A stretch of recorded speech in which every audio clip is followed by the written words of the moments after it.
Welcome back. I'm Madhya Pratap Singh. You're joining us on NewsX. 10 people have now died in Indore after a massive water contamination crisis in the Bhagirathpura area. Lab tests have confirmed the presence of E. coli bacteria in the drinking water supplied to residents. The contaminated water has led to severe cases of diarrhea and infection across the locality. Even as authorities claim that corrective measures are underway, residents say the water coming from their taps is still not clean.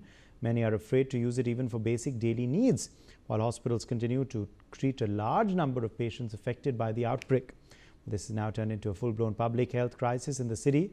The action so far includes removal of additional commissioner from Indore and relieving of the in-charge superintendent engineer of the charge of water distribution works department. Residents of Bhagirathpura continue to bear the brunt of the authorities' negligence. Joining us live, Sanjay Kashyap, Chairman and Managing Director, Centre for Water Peace.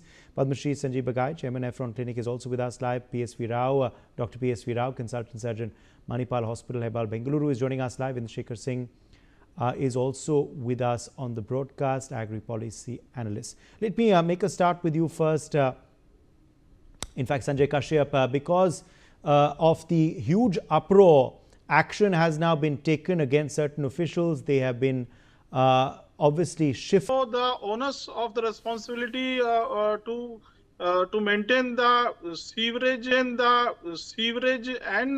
this potable line water lines having shifted to here to there. So this confusion has created this kind of situations. So I think this eyewash, because this incident has happened. So the government of MP has doing this kind of eyewash activities. So I think this is the high time to ensure that the administration, the local society, and another kind of experts of this field should come together and should do something concrete to stop this kind of incident, so that the future is secure, we can say. Dr. Sanjeev Bagai, let me quickly draw you in here. This is, of course, a tragedy which was completely avoidable. It has, of course, caused serious illnesses there in Indore. Already many have died. Token action taken so far. Is this enough or is more needed? Good evening. My heartfelt condolences and prayers for the families who lost small children, infants, and any other family member who are grieving. My condolences for them. Let's be frank. This is negligence. This is misgovernance. This is total callousness. The sewage lines in India have been laid good 60, 70 years back. Nothing has been done, not only in Indore or in MP, pan-India for the last 75 years. Until you don't understand the genesis of the problem, you will not find a solution to it. Most of the sewage lines which are leaking, which are cracked, which are now contaminating the drinking water or the supply of water, which is supposedly supposed to be for human consumption, are of old iron which are rusted and they have leaked. They are contaminating the water. This directly means that sewage contamination is coming into the water supply. What does sewage contain? Sewage contains a numerous amount of bacteria, viruses, organic compounds, hydrofluorocarbons, organic, non-organic compounds, gases such as methane, nitrates, sulfurs, heavy metals such as lead, mercury, arsenic, and so on. In this case so far, which has been isolated so far, according to the news, is a bacteria known as E. coli. E. coli is a gram-negative bacteria. It's an invasive, cytotoxic, pathogenic bacteria which infects the children, especially causing acute kidney failure within 6 to 8 hours, and liver damage, and then neurological damage, including seizures, coma, and death. The issue is, why is this happening? Is a government job supposed to be a luxury passport till you retire and then earn post-retirement pension till you live? Is it supposed to be without accountability and transparency? Is it supposed to be without deliverance of results? The answer is no. What I would request the Madhya Pradesh government and indeed the central government is that every life matters, every child matters. Children who have died there are as valuable as my own child. What would I feel? What would I perceive? What would my wife perceive if she loses a child? Someone has to be beyond lip service and words to give deliverance. Punitive action is required against every government official in this vertical line. If it includes the Chief Secretary, the Minister of Water Supply and Works, including the sewage, whoever it may be, they have not to be suspended, they have to be terminated for life. Unless and until you don't make a case example and then rectify it district by district, village by village, city by city, metro by metro, we will be back to square one. In the last, I would like to only add one line. If India wants to be, and it will be, Viksit Bharat, a developed nation, a superpower, on or before 2027, we need two things, or rather three. We need corruption-free governance, we need clean air, and we need reasonably good drinking water. If these are not met, we will not achieve our goals. Over to you. Okay, let me take that across to you, Dr. Rao as well. Dr. Rao, how dangerous is E. coli? Do you believe this is precisely why so many people have lost their lives and become seriously ill in Indore? How did it get there? Into the water is the big question. And how dangerous is this if it is repeated in any other part of the country as well? Surely course correction is needed in Indore, but also in other parts of the country so that this doesn't reoccur. Good evening to you, the panelists, and all the viewers, and my condolences to those who have died and the others who are critically sick. I hope they recover fast. Now, to answer your question, diarrhea is the commonest cause of infant mortality worldwide, especially in the poorer countries. E. coli is from the gut, and it comes from the sewage and contaminates drinking water. It will cause severe diarrhea, and diarrhea leads to dehydration. Of course, eventually it will also lead to liver and renal failure, like Dr. Bagai said. But basically, the dehydration is enough to kill children, severe diarrhea. So, and of course, we don't know what else is there. Once you have got sewage contamination, you can have cholera, you can have hepatitis, and there are many other deadly infections that can come from contaminated water. Now, to answer the second part of your question, this is not a problem only in Indore. It is a problem worldwide and all over India. The reason is that most of these water pipelines were laid years ago, maybe 40, 50, even 80 years ago. These were made of cast iron or of GI steel in some places. Now, these get corroded because the water in it itself may have various corrosive minerals. It will have mixed oxygen mixed in it. It will also have maybe acidic because of carbon dioxide mixed in it. And these things cause corrosion of these pipes. And of course, tree roots and various other causes, digging and other activities can also cause land to get depressed and these pipes to go out of alignment. And at these joints also these things can start leaking. Now, when it starts leaking, what the administration does is to stop the water supply, the continuous water supply, and make it intermittent water supply. The moment you make it an intermittent water supply, the water that as soon as you stop the water supply, the water drains out by gravity to the lowest tap and causing a vacuum or a negative pressure inside these pipes, which sucks in the fluid, the water, contaminated water around these pipes, that is including the soil, including various other contaminants which have already been mentioned by Dr. Bagai. I don't want to list them again. And you, in this case, if you have sewage being drained in that area, it will also get sucked into the pipe. And then you will have all these kind of deadly infections. Now, your next question may be, what do we do about this? What we need to do is to survey all old water pipelines, replace them with modern pipelines which are made of non-corrosive material, and all modern pipelines have access points where you can pass fiber optic or other sensors which can detect leak, so that you don't have to completely dig a trench and open the entire pipeline. You can find out where the leak is and block the leak. And water pipe supply should be continuous rather than intermittent, just because there are leaks which you are not sorting out.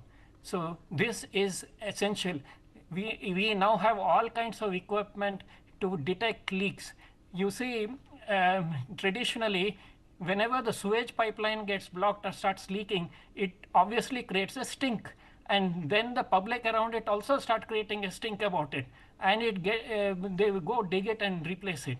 But when the water pipeline starts leaking, no one knows about it. It's leaking happily under the ground, and only you realize it when you get water which Yes. is obviously Absolutely. No, contaminated. these are all lessons to be learned and of course implemented as well very soon. But Indrashekar Singh, at the end of the day also, do you believe that this is a tragedy that was entirely preventable? Complaints were reportedly ignored. Tenders happen arbitrarily. Corruption is being exposed now.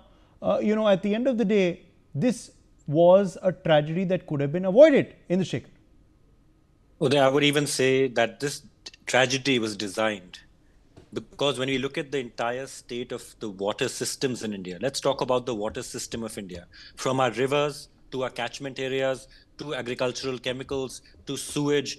Look at the state of our rivers. We're talking about this remote part in Indore. Look at the waters in Delhi. There was apparently some news report said that there was traces of uranium present in the national capital water. So who are we kidding? One way we say that har ghar jal, that there should be connected piped water to every house in the country, and that's one of the ambitious programs of our government. But what kind of water are we going to send to those homes once all the water systems, including our rivers, including our groundwater, everything lies in a state of extreme contamination?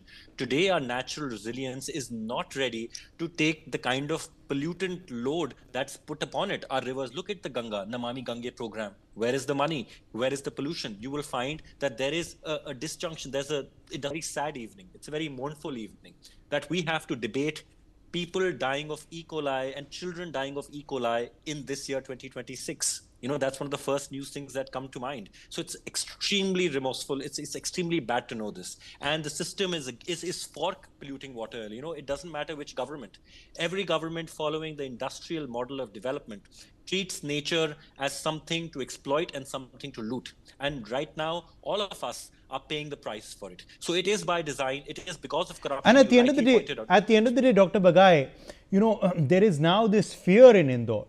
Residents say that the water is still unclean. They're scared now to drink it, to use it for their daily needs. How will this fear, be removed? How can once again faith be restored to people that the water is indeed clean now and fit for drinking? Well, a common man or a poor person, even a middle class person, cannot afford RO systems and sterilizing plants for water in their residences. They have to rely on the minimum safety as far as water purity is concerned, which the government gives. There is no mistaking this. A person on the streets or in a JJ cluster cannot have RO plants, cannot have filters put at home. We are counting mortality in the short phase. This mortality will rise in the next few days. We need to keep a watch on that. Point number one. Point number two is, we are talking of mortality. Let's talk about morbidity. E. coli causes long-term damage to various body organs. The impact of it results in death and disability weeks to months later. These are unmonitored. Have we done a forensic evaluation to check what the sera, tissue, organ samples, skin and hair of these children who have died? Probably not. How are we going to isolate what are the contaminants which are causing this death? Is death only a statistical number? Is death just a figure of 8 or 9 or 10, and next week we move on to something else? Is death just a compensation of 2 lakhs per death?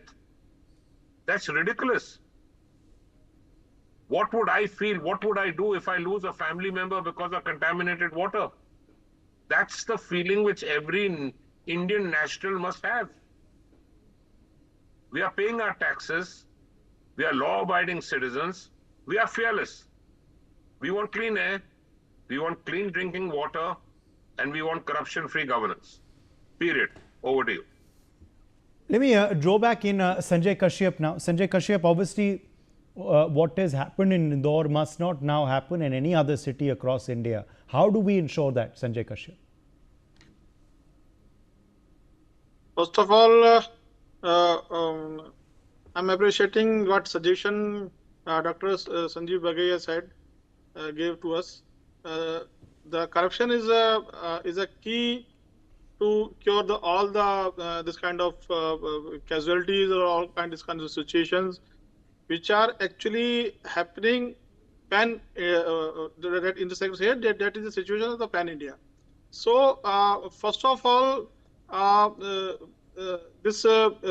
all locality where this unfortunate scene is happening.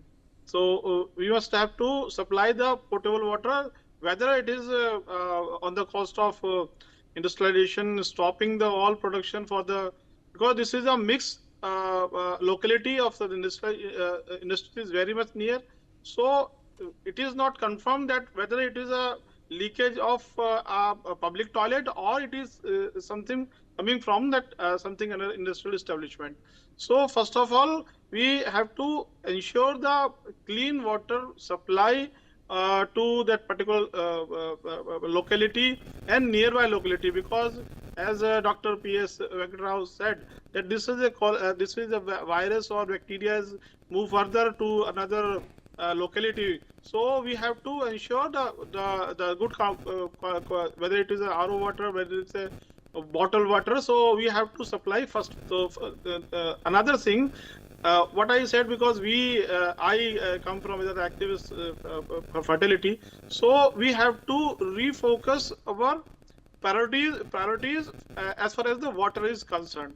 The water availability is a different thing, but the indigenous, or we have the traditional wisdom about the water, we have to relook the importance of the water as a society, because it is not a marketing, it should not be driven by the marketing forces. It should be driven by the government and the societal forces.